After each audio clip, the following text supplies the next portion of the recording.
Ladies and gentleman, ನೆಲ ಜಲ ಭಾಷೆಗಾಗಿ ಪ್ರಾಮಾಣಿಕ ಪತ್ರಿಕೋದ್ಯಮ. ನೀವು ನೋಡ್ತಾ ಇದ್ದೀರಾ ಫೋಕಸ್ ಟಿವಿ. ಪ್ರಚಲಿತ ವಿದ್ಯಮಾನಗಳ ಕುರಿತಂತೆ ಅದರ ಒಳಹೊರಗಿನ ಒಳನೋಟಗಳನ್ನು ನಿಮ್ಮೆದುರು ತೆರೆದಿಡುವ ವಿವರಣಾತ್ಮಕ ಕಾರ್ಯಕ್ರಮವೇ ಎಕ್ಸ್ಪ್ಲೈನರ್. ನಾನು ಹಬೀಬ್ ದಂಡಿ. ಇವತ್ತು JDS ಪಕ್ಷದ ರಾಜಕೀಯ ಬೆಳವಣಿಗೆಯ ಬಗ್ಗೆ ನಾನು ಮಾತಾಡಲಿಕ್ಕೆ ಹೊರಟಿದ್ದೇನೆ. ಇವತ್ತು ಅಂದರೆ ಒಂದು ದೊಡ್ಡ ಮಟ್ಟದ ಕಾರ್ಯಕ್ರಮವನ್ನು JDS ಪಕ್ಷ ಆಯೋಜನೆ ಮಾಡಿದೆ. ಈ 21-22ರಂದು 2 ದಿನಗಳ ಕಾಲ JDS ಪಕ್ಷ ಅಸ್ತಿತ್ವಕ್ಕೆ ಬಂದು 25 ವರ್ಷಗಳು ತುಂಬಿವೆ. ಆ ಹಿನ್ನೆಲೆಯಲ್ಲಿ ಅವರು ಒಂದು ರೀತಿಯ ಸಂಭ್ರಮದ ಆಚರಣೆಯನ್ನು ಮಾಡ್ತಾ ಇದ್ದಾರೆ. ಅದು ಖಂಡಿತ ಅವರ ಪಕ್ಷದ ವಿಚಾರ, ಅವರ ಪಕ್ಷದ ಸಂಭ್ರಮ. ಆದರೆ ಇಲ್ಲಿ ಇಡೀ 25 ವರ್ಷಗಳ JDS ಪಕ್ಷದ ಒಂದು ನಡೆಯನ್ನು, ಅವರ ಪಯಣವನ್ನು ಗಮನಿಸಿದರೆ ಇವತ್ತಿಗೆ ಒಂದು 5 ಪ್ರಶ್ನೆಗಳು ನಮ್ಮಲ್ಲಿ ಹುಟ್ಟುಕೊಳ್ಳುತ್ತವೆ. ಆ 5 ಪ್ರಶ್ನೆಗಳನ್ನು JDS ಮುಖಂಡರ, ಪ್ರಮುಖವಾಗಿ HD ದೇವೇಗೌಡ ಮತ್ತು HD ಕುಮಾರಸ್ವಾಮಿ ಅವರ ಮುಂದೆ ಇಡ್ಲಿಕ್ಕೆ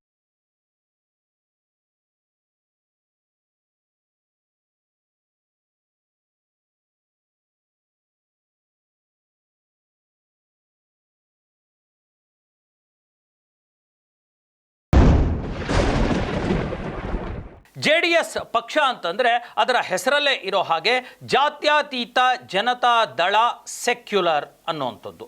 ಹಾಗಾಗಿ ಸೆಕ್ಯುಲರ್ ಅಂದರೆ ಜಾತ್ಯತೀತ ಜನತಾ ದಳ ಪಕ್ಷ ಅನ್ನುವಂಥದ್ದನ್ನು ಅವರು ಇಟ್ಕೊಂಡಿದ್ದಾರೆ. ಅಂದರೆ ಅವರ ಪಕ್ಷದಲ್ಲೇ ಜಾತ್ಯತೀತ ಅನ್ನುವಂಥ ಪದ ಇರತಕ್ಕಂಥದ್ದು. ಅಂದರೆ ಜಾತಿಗೆ ಸೀಮಿತವಲ್ಲ, ಧರ್ಮಕ್ಕೆ ಸೀಮಿತವಲ್ಲ, ಅಥವಾ ಯಾವುದೇ ರೀತಿಯ ನಾವು ಕಟ್ಟುಪಾಡುಗಳಿಗೆ ಸೀಮಿತ ಅಲ್ಲ, ಜನಸೇವೆಯೇ ನಮ್ಮ ಮುಖ್ಯ ಉದ್ದೇಶ ಅನ್ನುವಂಥ ಒಂದು ಮಾತನ್ನು ಹೇಳ್ತಿದ್ದಾರೆ. ಇದ್ರ ಜೊತೆಗೆ ತೆನೆ ಹೊತ್ತ ರೈತ ಮಹಿಳೆಯ ಚಿಹ್ನೆಯನ್ನು ಕೂಡ ಇಟ್ಕೊಂಡಿರ್ತಕ್ಕಂಥವ್ರು. ನಾವು ರೈತರ ಪರ ಅನ್ನುವಂಥದ್ದು ಮಾತನ್ನು ಹಲವಾರು ಬಾರಿ ಅವರು ಹೇಳ್ಕೊಂಡು ಬಂದಿದ್ದಾರೆ.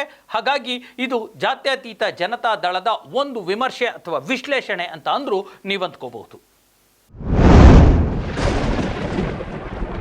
ವೀಕ್ಷಕರೇ, ಜಾತ್ಯತೀತ ಜನತಾ ದಳ ಅಂದರೆ JDS ಪಕ್ಷದ ಮೊದಲ ಪ್ರಶ್ನೆ ಹುಟ್ಟುವಂಥದ್ದು ಅದರ ಮೂಲ ಸಿದ್ಧಾಂತದ ಬಗ್ಗೆ. ಜಾತ್ಯತೀತ ಅಂತ ಅನ್ನುವಂಥ ಹೆಸರನ್ನು ಇಟ್ಕೊಂಡಿರ್ತಕ್ಕಂಥ JDS ಪಕ್ಷ ಇವತ್ತು ಜಾತ್ಯತೀತವಾಗಿ ಉಳಿದಿದೆಯಾ ಅಥವಾ ಜಾತ್ಯತೀತ ಪಕ್ಷವಾಗಿ ಉಳಿದಿದೆಯಾ ಅನ್ನುವಂಥ ಪ್ರಶ್ನೆ. ಇದನ್ನು ನಾವು ಹೇಳ್ತಾ ಇಲ್ಲ. JDS ಪಕ್ಷದಲ್ಲೇ ಇದ್ದು ಅಲ್ಲಿ ಪಕ್ಷವನ್ನು ಕಟ್ಟಿ ಅಲ್ಲಿಂದ ವಾಶೌಟ್ ಆಗಿ ಬಂದಿರತಕ್ಕಂಥ, ಉಚ್ಚಾಟನೆಯಾಗಿ ಬಂದಿರತಕ್ಕಂಥ ಈಗಿನ ಮುಖ್ಯಮಂತ್ರಿಯೂ ಆಗಿರ್ತಕ್ಕಂಥ ಸಿದ್ದರಾಮಯ್ಯನವರು ಹೇಳೋದು JDS party is not A secular party anymore ಅನ್ನುವಂಥ ಮಾತನ್ನು ಹೇಳ್ತಾರೆ. ಅಂದರೆ JDS ಪಕ್ಷ ಜಾತ್ಯತೀತ ಪಕ್ಷವಾಗಿ ಉಳಿದಿಲ್ಲ ಅನ್ನುವಂಥದ್ದು. ಅದಕ್ಕೆ ಅವರು ಕೊಡುವಂಥ ಕಾರಣ ಏನು ಅಂತಂದರೆ, ಏನು ಹಿಂದುತ್ವದ ರಾಜಕಾರಣವನ್ನೇ ಮಾಡಿಕೊಂಡು, ಕೋಮುವಾದಿ ರಾಜಕಾರಣವನ್ನೇ ಮಾಡಿಕೊಂಡು, ಧರ್ಮ ಕೇಂದ್ರಿತ ರಾಜಕಾರಣವನ್ನೇ ಮಾಡ್ತಾ ಇರ್ತಕ್ಕಂಥ BJPಯ ಜೊತೆ ಜಾತ್ಯತೀತ ಪಕ್ಷ ಇದೇನು ಬೆರೆತು ಹೋಗಿಬಿಟ್ಟಿದೆ. ಹಾಗಾಗಿ ಆ ಕೋಮುವಾದ, ಹಿಂದುತ್ವ ಎಲ್ಲ ರೀತಿಯ ಬಣ್ಣಗಳು ಕೂಡ ಈಗ JDS ಮೇಲೆ ಬಿದ್ದಿವೆ. JDSನ ಏನು ಹಸಿರು ಶಾಲು ಅಥವಾ ಸೇನೆ ಅನ್ನುವಂಥದ್ದೇನಿದೆ ಅದು ಕಳೆದು ಈಗ ಅದು ಕೇಸರಿಮಯವಾಗಿದೆ ಅನ್ನುವಂಥ ಮಾತನ್ನು ಹೇಳ್ತಿದ್ದಾರೆ. ಹಾಗಾಗಿ ಇದು ಸ್ಪಷ್ಟವಾಗಿ ಇವತ್ತಿನ 2 ದಿನದ ಸಮಾವೇಶದಲ್ಲಿ ಈ JDSನ ಪ್ರಮುಖರು, ರಾಷ್ಟ್ರಾಧ್ಯಕ್ಷರಿಂದ ಹಿಡಿದು ಕೆಳಮಟ್ಟದ ಕಾರ್ಯಕರ್ತನವರೆಗೂ ಕೂಡ ಒಂದು ಕ್ಲಾರಿಫಿಕೇಶನ್ ಸಿಗಬೇಕಾಗಿದೆ. ಜಾತ್ಯತೀತ ಅನ್ನುವಂಥ ಏನು ಹೆಸರನ್ನು ಇಟ್ಕೊಂಡಿದ್ದೀರಾ ಅದಕ್ಕೆ ತಾವು ಬದ್ಧರಾಗಿರ್ತೀರಾ? ಆ ಕುರಿತ ನಿಲುವುಗಳಿಗೆ ನಿಮ್ಮ ಪ್ರತಿಕ್ರಿಯೆ ಏನಿರುತ್ತೆ? ಅಥವಾ BJP ತೆಗೆದುಕೊಳ್ಳುವಂಥ ತರಹದ ಧರ್ಮ ಒಂದು ಉದ್ದೇಪಿತ ಇಶ್ಯೂಸ್ಗಳಿಗೆ ನೀವು ಯಾವ ರೀತಿ ರಿಯಾಕ್ಟ್ ಮಾಡ್ತೀರಾ? ನಿಮ್ಮ ನಿರ್ಧಾರಗಳು ಏನಾಗುತ್ತೆ ಅನ್ನುವಂಥ ಪ್ರಶ್ನೆಗೆ, ಮೊದಲ ಪ್ರಶ್ನೆಗೆ ನೀವಿವತ್ತು ಉತ್ತರ.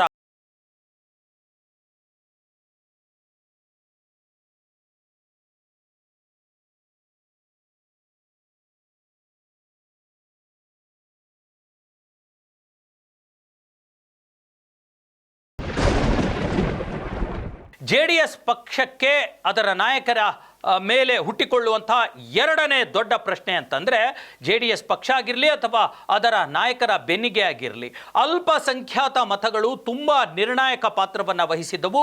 ಒಂದು ಟೈಮ್ನಲ್ಲಿ ಅಲ್ಪಸಂಖ್ಯಾತರು, ಅದರಲ್ಲೂ ಮುಸ್ಲಿಮರ ಮತಗಳು, ಮುಸ್ಲಿಂ ಬೆಂಬಲಿಗರ ಮತಗಳು ತುಂಬ ದೊಡ್ಡ ಮಟ್ಟದಲ್ಲಿ JDSಗೆ ದೊಡ್ಡ ಗೆಲುವನ್ನು ತಂದುಕೊಟ್ಟಿತ್ತು. ಇದನ್ನು ನಾವು ಮರೆಯೋ ಹಾಗಿಲ್ಲ. ಆದರೆ ಇವತ್ತೇನಾಗಿದೆ, ಯಾವಾಗ HD ಕುಮಾರಸ್ವಾಮಿ ಅವರು BJP ಜೊತೆ ಕೈ ಜೋಡಿಸಿದ್ರು, ಅಲ್ಲಿಂದ ಅವರು BJP ಸಹಕಾರದಿಂದ MP ಸೀಟನ್ನು ಗೆದ್ದು ಕೇಂದ್ರದ ಮಂತ್ರಿಯೂ ಆಗಿಬಿಟ್ಟರೋ ಅದಾಗಲೇ ಅದೇ ಕ್ಷಣಕ್ಕೆ ಮುಸ್ಲಿಮರ ಬೆಂಬಲ, ಮುಸ್ಲಿಂ ನಾಯಕರ ಬೆಂಬಲ, ಮುಸ್ಲಿಂ ಕಾರ್ಯಕರ್ತರ ಬೆಂಬಲ, ಮುಸ್ಲಿಂ ಮತದಾರರ ಬೆಂಬಲವನ್ನು ಅವರು ಸಾರಾಸಗಟಾಗಿ ಕಳೆದುಕೊಂಡರು. ಅದರ ಪರಿಣಾಮನೇ 2023ರಲ್ಲಿ ಬಹುತೇಕ ಮುಸ್ಲಿಮರು, ಸುಮಾರು 90%ಗಿಂತ ಹೆಚ್ಚಿನ ಮುಸ್ಲಿಮರು ಕಾಂಗ್ರೆಸ್ ಪಕ್ಷವನ್ನು ರಾಜ್ಯದಲ್ಲಿ ಬೆಂಬಲಿಸಿದರು. ಸ್ವತಃ ಕುಮಾರಸ್ವಾಮಿಗಳು ಈ ಬಗ್ಗೆ ಬೇಸರವನ್ನು ವ್ಯಕ್ತಪಡಿಸಿದರು. ನಾನು ಮುಸ್ಲಿಮರಿಗಾಗಿ ಅಷ್ಟು ಕಾರ್ಯಕ್ರಮಗಳನ್ನು ಮಾಡಿದೆ, ನಾನು ಬೆನ್ನಿಗೆ ನಿಂತಿದ್ದೆ, ಆದರೆ ಮುಸ್ಲಿಂ ಮತಗಳು ನಮಗೆ ಬೀಳಲಿಲ್ಲ ಅನ್ನುವಂಥದ್ದು. ಕೇವಲ ಮತಗಳನ್ನು ಅಥವಾ ಓಲೈಕೆಯಿಂದ ಮಾತ್ರ ಮತಗಳು ಬೀಳಲ್ಲ, ನಿಮ್ಮ ಸಿದ್ಧಾಂತಗಳು ಮತ್ತು ನಿಮ್ಮ ತೀರ್ಮಾನಗಳು ಕೂಡ HD ಕುಮಾರಸ್ವಾಮಿ ಅವರೇ ಮುಖ್ಯ ಆಗ್ತಾವೆ ಅನ್ನುವಂಥದ್ದು. ಇದ್ರ ಜೊತೆಗೆ ಈಗಾಗಲೇ ನಿಮ್ಮ ಪಕ್ಷದಲ್ಲಿ ನೀವು ಎದೆ ಮುಟ್ಕೊಂಡು ಹೇಳಿ, ಕೈ ಎತ್ಕೊಂಡು ಹೇಳಿ, ಮುಖ ಎತ್ತಿ ಹೇಳಿ, ಎಷ್ಟು ಜನ ರಾಜ್ಯ ಮಟ್ಟದ ಮುಸ್ಲಿಂ ನಾಯಕರು ನಿಮ್ಮ ಪಕ್ಷದಲ್ಲಿ ಇದ್ದಾರೆ ಅನ್ನುವಂಥದ್ದು. ಈಗಾಗಲೇ ಯಾವ ದೊಡ್ಡ ಮಟ್ಟದ ನಾಯಕರು ನಿಮ್ಮ ಬಳಿ ಇಲ್ಲ. ಹಾಗಾದರೆ ನಿಮಗೆ ಮುಸ್ಲಿಂ ಮತಗಳು ಬೇಡವಾ ಅನ್ನುವಂಥದ್ದು. ಇಬ್ಬರು ಮುಸ್ಲಿಂ ರಾಜ್ಯಾಧ್ಯಕ್ಷರು, ಏಕೈಕ ಒಂದು ಪಕ್ಷ ಅದು ರಾಜ್ಯದಲ್ಲಿ, BJP ಕಾಂಗ್ರೆಸ್ಸನ್ನು ಅಲ್ಲೂ ಯಾರೂ ಬರಲಿಲ್ಲ ಇಲ್ಲಿವರೆಗೂ. JDS ಅಲ್ಲಿ ಇಬ್ಬರು ಮುಸ್ಲಿಂ ರಾಜ್ಯಾಧ್ಯಕ್ಷರನ್ನು ನೀವು ಮಾಡಿದ್ರಿ. ಅವರ ಗತಿ ಏನಾಯಿತು? ಕೇಂದ್ರ ಮಾಜಿ ಸಚಿವರು ಆಗಿರ್ತಕ್ಕಂಥ ಕರ್ನಾಟಕದ ಖ್ಯಾತ ರಾಜಕಾರಣಿಯಾಗಿರ್ತಕ್ಕಂಥ CA ಇಬ್ರಾಹಿಂ ಯಾವಾಗ ನೀವು BJP ಜೊತೆ ಕೈ ಜೋಡಿಸಿದ್ರೋ ನಿಮಗೆ 2ನೇ ಬಾರಿನೋ 3ನೇ ಬಾರಿನೋ 4ನೇ ಬಾರಿನೋ ಟಾಟಾ ಹೇಳಿಬಿಟ್ಟು ಹೊರಟೇ ಹೋದರು. ಇನ್ನೊಬ್ಬ ರಾಜ್ಯಾಧ್ಯಕ್ಷರಿದ್ದರು, ಮುಸ್ಲಿಂ ರಾಜ್ಯಾಧ್ಯಕ್ಷ, ಅವರು ಮೆರಾಜುದ್ದೀನ್ ಪಟೇಲ್. ಅವರು ಈ ಜಗತ್ತೇ ಸವಾಸ ಸಾಕಪ್ಪ ಅಂತಂದೇಳಿ ಜಗತ್ತಿನಿಂದಲೇ ಹೊರಟೋಗ್ಬಿಟ್ರು. ಇನ್ನು ಯಾವ ಕಾರ್ಯಕರ್ತರಿದ್ದಾರೆ, ಇನ್ನು ಯಾವ ನಾಯಕರಿದ್ದಾರೆ? ಮುಸ್ಲಿಂ ಮತಗಳು ನಿಮಗೆ ಬೇಡವಾ? ಮುಸ್ಲಿಂ ಮತಗಳ ಹೊರತಾಗಿಯೇ ರಾಜಕಾರಣವನ್ನು ಮಾಡ್ತೀರಾ? ಈ ಪ್ರಶ್ನೆಗಳಿಗೆ ಇವತ್ತಿನ ನಾಳೆಯ ನಿಮ್ಮ ಈ ಸಂಭ್ರಮ ಇದೆಯಲ್ಲ, ಸಂಭ್ರಮದ ಉತ್ಸವ ಇದೆಯಲ್ಲ, ಅದು ಉತ್ತರವನ್ನು ಕೊಡಬೇಕಿದೆ.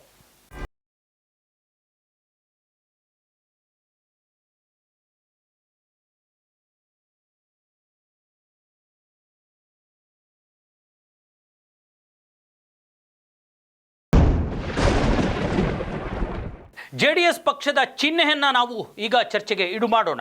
ಅದು ಇರತಕ್ಕಂಥದ್ದು ತೆನೆ ಹೊತ್ತ ಮಹಿಳೆಯ, ರೈತ ಮಹಿಳೆಯ ಚಿಹ್ನೆ. ಅಂದರೆ ರೈತರ ಪರವಾಗಿ, ರೈತರ ಬೆಂಬಲವಾಗಿ ನಾವು ನಿಂತ್ಕೊಳ್ತೀವಿ ಅನ್ನುವಂಥದ್ದು. ಸ್ವತಃ HD ಕುಮಾರಸ್ವಾಮಿ ಅವರು, ದೇವೇಗೌಡರು ಮುಖ್ಯಮಂತ್ರಿಗಳಾಗಿದ್ದಾಗ, ಮುಖ್ಯಮಂತ್ರಿಗಳಾಗಿ ಪ್ರಮಾಣ ವಚನವನ್ನು ಸ್ವೀಕರಿಸುವಾಗ ಹಸಿರು ಶಾಲನ್ನು ಹಾಕ್ಕೊಂಡು ನಾನು ರೈತರ ಪರ ಅನ್ನುವಂಥ ಮಾತನ್ನು, ಭಾಷಣವನ್ನು ಬಿಗ್ದಿದ್ದನ್ನು ಈಗ ನಾವು ನೋಡಿದ್ದೀವಿ. ಆದರೆ ಇವತ್ತೇನಾಗಿದೆ? ಯಾವ JDSನ ಯಾವ ನಾಯಕರು, JDS ಪಕ್ಷದ ಯಾವ ಮುಂದಾಳುಗಳು ಇವತ್ತು ರೈತರ ಬೆನ್ನಿಗೆ ನಿಂತಿದ್ದಾರೆ ಅಂತ ಅಂದರೆ ಝೀರೋ ಆಗಿ ಕಾಣುತ್ತೆ. ಯಾಕಂದರೆ ನಾನು ಉದಾಹರಣೆಗಳನ್ನು ಕೊಡ್ತೀನಿ ವೀಕ್ಷಕರೇ. JDS ಪಕ್ಷದವರಿಗೂ ಕೂಡ ಇದು ಅವರು ಎದೆ ಮುಟ್ಟಿಕೊಂಡು ನೋಡಬೇಕು. ಬೆಳಗಾವಿಯಲ್ಲಿ ಕಬ್ಬು ಬೆಳೆಗಾರರ ಹೋರಾಟ ನಡೀತಾ ಇದೆ. ಅಲ್ಲಿನ 4 ಜಿಲ್ಲೆಗಳಲ್ಲಿ, ಬೆಳಗಾವಿ, ಬಿಜಾಪುರ, ಬಾಗಲಕೋಟೆ, ಹಾವೇರಿ, ಬೀದರ್ವರೆಗೂ ದೊಡ್ಡ ಮಟ್ಟದ ಹೋರಾಟ ನಡೀತಾ ಇದೆ. ಇಲ್ಲಿವರೆಗೂ ನಿಮ್ಮ JDS ಪಕ್ಷದ ಯಾವುದೇ ಒಬ್ಬ ಶಾಸಕ ಆಗಿರಲಿ, ಸಂಸದ ಆಗಿರಲಿ, ಅಥವಾ ಅಲ್ಲಿನ ಮುಖಂಡರಾಗಿರಲಿ ಹೋಗಿ ಭೇಟಿಯನ್ನು ಮಾಡಿಲ್ಲ, ರೈತರ ಬೆನ್ನಿಗೆ ನಿಂತಿಲ್ಲ. ಅಷ್ಟೇ ಯಾಕೆ, ಬೀದರ್ನಲ್ಲಿ ದೊಡ್ಡ ಮಟ್ಟದ ಹೋರಾಟ ನಡೀತಾ ಇದೆ. ನಿಮ್ಮ ಬಂಡೆಪ್ಪ ಕಾಶೆಂಪುರ ಮಾಜಿ ಸಚಿವರು, ಅಲ್ಲಿನ ದೊಡ್ಡ ಮಟ್ಟದ ಲೀಡರ್, ಈ ಒಂದು ದಿನನಾದರೂ ಅಲ್ಲಿ ಹೋಗಿ ನಿಂತಿದ್ದಾರಾ? ಕೇಳಲೇಬೇಡಿ, ಅವರು ನಿಂತಿಲ್ಲ. ಅದರ ಹೊರತಾಗಿ ಈಗಾಗಲೇ ನೋಡಿ, ರೈತರು ಬೇರೆ ಬೇರೆ ತರಹದ ಪ್ರತಿಭಟನೆಗಳನ್ನು ರಾಜ್ಯ ಸರ್ಕಾರದ ವಿರುದ್ಧ ಮಾಡ್ತಿದ್ದಾರೆ, ಬೇಡಿಕೆಗಳನ್ನು ಇಡ್ತಾ ಇದ್ದಾರೆ. ಈ ದಾವಣಗೆರೆ, ಚಿತ್ರದುರ್ಗ, ಶಿವಮೊಗ್ಗದ ಕೆಲವು ಭಾಗಗಳಲ್ಲಿ ಅಲ್ಲಿ ಮೆಕ್ಕೆಜೋಳಕ್ಕೆ ಬೆಂಬಲ ಬೆಲೆಯನ್ನು ಕೊಡಿ ಅನ್ನುವಂಥ ಒಂದು ಒತ್ತಡವನ್ನು ಹಾಕ್ತಾ ರೈತರು ಅಲ್ಲಿ ಪ್ರತಿಭಟನೆಯನ್ನು ಮಾಡ್ತಾ ಇದ್ದಾರೆ.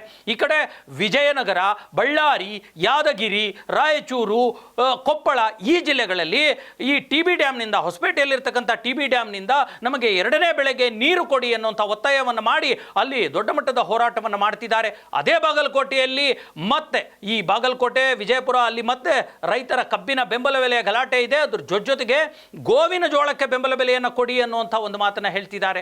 ಹಾಗಾಗಿ ಈ ಎಲ್ಲೂ ಕೂಡ ಇಷ್ಟೊಂದು ಹೋರಾಟಗಳು ನಡೀತಾ ಇವೆ. ಬೇರೆ ಬೇರೆ ಈರುಳ್ಳಿ ಬೆಳೆಗಾರರು ಕೂಡ ಚಿತ್ರದುರ್ಗದಲ್ಲಿ ಪ್ರೊಟೆಸ್ಟ್ ಅನ್ನು ಮಾಡ್ತಾ ಇದ್ದಾರೆ. ಯಾರ ಕಡೆಗೂ ಕೂಡ ನಿಮ್ಮ ಚಿತ್ತ ಹರಿತಾ ಇಲ್ಲ. ಹೇಳೋದಕ್ಕೆ ಮಾತ್ರ ನಿಮ್ಮದು ರೈತರ ಪಕ್ಷ, ರೈತರ ಪರವಾದ ಪಕ್ಷ ಅನ್ನುವಂಥದ್ದು. ಪ್ರಮಾಣ ವಚನ ಸ್ವೀಕರಿಸುವಾಗ ಮಾತ್ರ ನಿಮ್ಮ ಹೆಗಲ ಮೇಲೆ ಹಸಿರು ಶಾಲ್ ಬರುತ್ತೆ. ಅದು ಪ್ರಮಾಣ ವಚನ ಮುಗೀತು ಅಂತಂದರೆ ನಿಮ್ಮ ಹೆಗಲ ಮೇಲೆ ಈಗಾಗಲೇ ಕೇಸರಿ ಶಾಲ್ ಬರ್ತಾ ಇದೆ.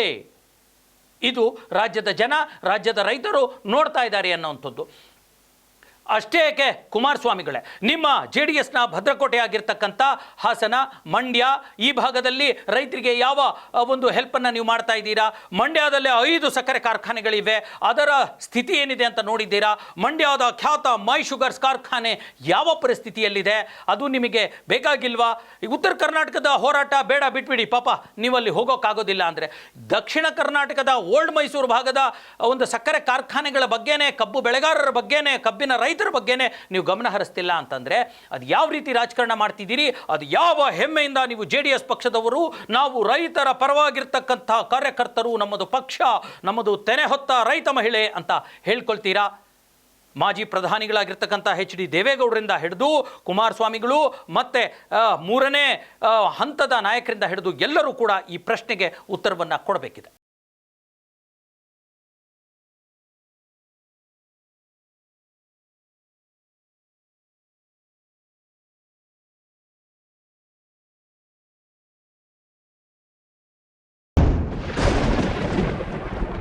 JDS ಪಕ್ಷದ ಮತ್ತೊಂದು ರಾಜಕೀಯ ಬೆಳವಣಿಗೆಗಳನ್ನು ನಾನು ನಿಮಗೆ ಹೇಳೋದಕ್ಕೆ ಬಯಸ್ತೀನಿ. 1999ರಲ್ಲಿ JDS ಪಕ್ಷ ಅಸ್ತಿತ್ವಕ್ಕೆ ಬರುತ್ತೆ. ಅದರ ನಂತರ ಸಿದ್ದರಾಮಯ್ಯನವರೊಂದಿಗಿನ ಹಗ್ಗಜಗ್ಗಾಟ, ಜಗಳ, ಅಹಿಂದ ಸಮಾವೇಶಗಳು, ಸಿದ್ದರಾಮಯ್ಯನವ್ರನ್ನ ಹೊರಗೆ ಹಾಕೋದು ಇದೆಲ್ಲ ಆಗುತ್ತೆ. ಆದರೆ ಸಿದ್ದರಾಮಯ್ಯ ಇರೋವರೆಗೂ ಕೂಡ ಸಾಕಷ್ಟು ಒಳ್ಳೆ ಮಾರ್ಕ್ಗಳನ್ನು, ಅಂದರೆ ಹೆಚ್ಚು ಸೀಟುಗಳನ್ನು ಗೆದ್ದು ಒಂದು ಪಕ್ಷ, ಕಾಂಗ್ರೆಸ್ ಸರ್ಕಾರದೊಂದಿಗೆ ಪಕ್ಷ ರಚಿಸುವಂಥ ಒಂದು ದೊಡ್ಡ ಮಟ್ಟದ ಚಾಲೆಂಜಿಗೂ ಕೂಡ JDS ಪಕ್ಷ ಬರುತ್ತೆ. ಆದರೆ ಸಿದ್ದರಾಮಯ್ಯನವರಿಂದ ಹೊರಗಡೆ ಹಾಕಿದ ತಕ್ಷಣ ಏನಾಯಿತು? 2008ರಲ್ಲಿ ಎಷ್ಟು ಸೀಟ್ಗಳು ಬಂದವು?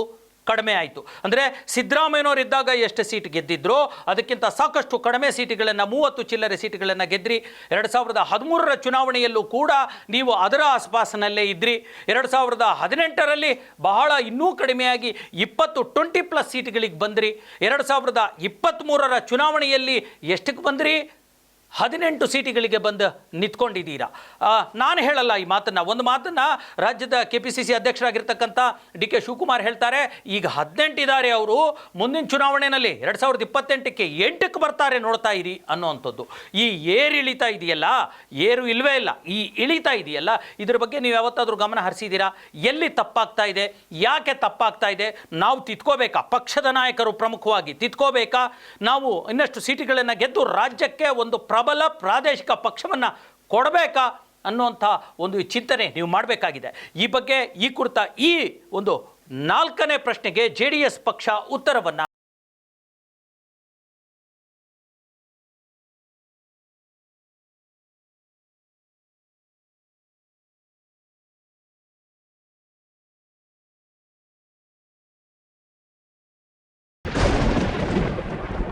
JDS ಪಕ್ಷದ ಮೇಲೆ ಇರ್ತಕ್ಕಂಥ ಒಂದು ಬಹುದೊಡ್ಡ ಪ್ರಶ್ನೆ ಅಂದ್ಕೊಳ್ಳಿ, ಆರೋಪ ಅಂದ್ಕೊಳ್ಳಿ, ಅಪವಾದ ಅಂದ್ಕೊಳ್ಳಿ, ಇದಕ್ಕೆ ಉತ್ತರ ಸಿಗಬೇಕಿದೆ. ಅದು JDS ಪಕ್ಷದ ಕುಟುಂಬ ರಾಜಕಾರಣಕ್ಕೆ ಸಂಬಂಧಪಟ್ಟ ಹಾಗೆ.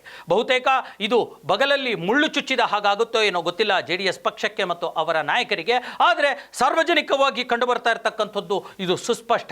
ಸಾಕಷ್ಟು ಸಿದ್ದರಾಮಯ್ಯನವರು ಸೇರಿದಂತೆ ಇತರೆ BJP ಮತ್ತು ಕಾಂಗ್ರೆಸ್ನ ಬಹುತೇಕ ನಾಯಕರು ಹೇಳ್ತಾರೆ, JDS ಪಾರ್ಟಿ ಒಂದು ಪಾರ್ಟಿನೇ ಅಲ್ಲ ರೀ, ಅದೊಂದು ಫ್ಯಾಮಿಲಿ ಪಾರ್ಟಿ, ಅದೊಂದು ಪೊಲಿಟಿಕಲ್ ಪಾರ್ಟಿ ಅಲ್ಲ, ಫ್ಯಾಮಿಲಿ ಪಾರ್ಟಿ ಕಂಡ್ರಿ ಅನ್ನೋ ಮಾತನ್ನ ಹೇಳ್ತಾರೆ. ಅದು ಅವರ ಪಾಡಿಗೆ ಬಿಟ್ಟುಬಿಡೋಣ. ಆದರೆ ರಾಜ್ಯದ ಜನತೆ ನೋಡ್ತಿದ್ದಾರಲ್ವಾ? ಈಗ ನೋಡಿ, ನಿಮ್ಮ ಯಾರ್ಯಾರಿದ್ದಾರೆ? JDS ಪಕ್ಷದ ರಾಷ್ಟ್ರೀಯ ಅಧ್ಯಕ್ಷರು ಯಾರು? HD ದೇವೇಗೌಡರು. JDS ಪಕ್ಷದ ರಾಜ್ಯಾಧ್ಯಕ್ಷರು ಯಾರು? HD ಕುಮಾರಸ್ವಾಮಿ ಅವರು. JDS ಪಕ್ಷದ ಯುವ ಘಟಕದ ಅಧ್ಯಕ್ಷರು ಯಾರು? ನಿಖಿಲ್ ಕುಮಾರಸ್ವಾಮಿ ಅವರು.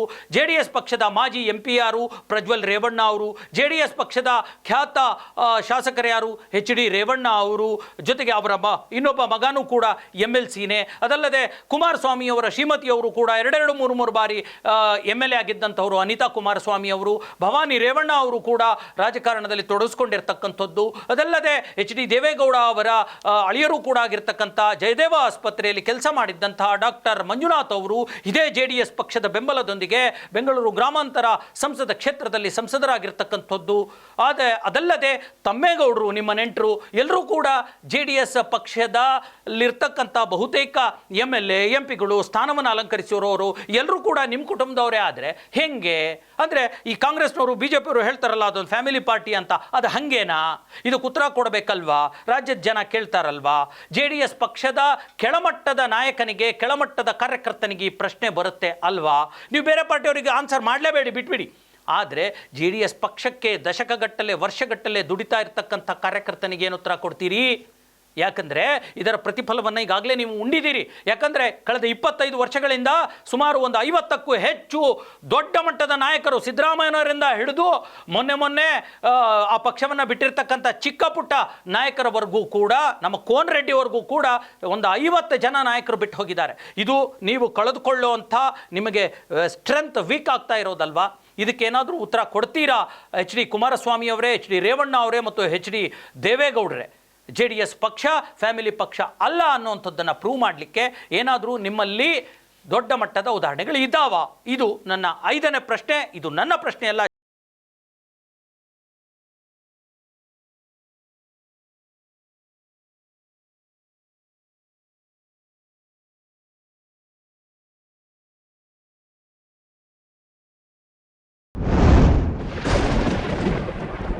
ಹಾಗಾದರೆ ಈಗ JDS ಪಕ್ಷ ತನ್ನ 25 ವರ್ಷಗಳ ಸಂಭ್ರಮವನ್ನು ಆಚರಣೆ ಮಾಡ್ತಾ ಇದೆ. ಈ 5 ಪ್ರಶ್ನೆಗಳ ಜೊತೆಗೆ ಅದರ ಮುಂದೆ ಇರತಕ್ಕಂಥ ಸವಾಲುಗಳೇನು ಅನ್ನೋದನ್ನ ನಾವು ಕೂಡ ನೋಡಬೇಕಾಗಿದೆ. 2028ಕ್ಕೆ ಮತ್ತೆ ರಾಜ್ಯದಲ್ಲಿ ಚುನಾವಣೆ ಬರುತ್ತೆ. ಆ ಚುನಾವಣೆಗೆ ಪಕ್ಷವನ್ನು ಸದೃಢಗೊಳಿಸಬೇಕಾಗಿದೆ.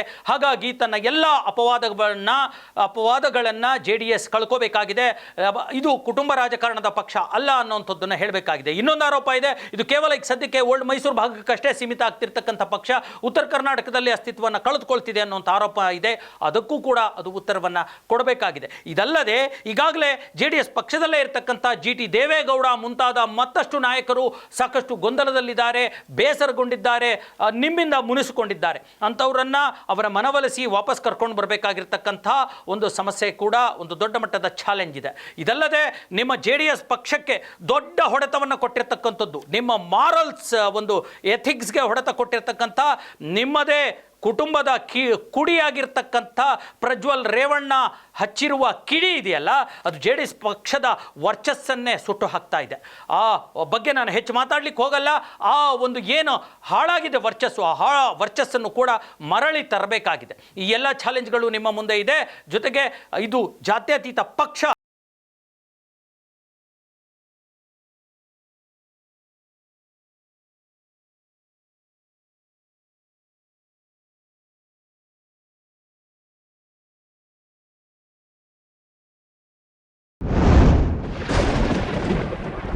JDS 25ರ ಸಂಭ್ರಮದಲ್ಲಿರ್ತಕ್ಕಂಥ ದಿನ ಇವತ್ತು.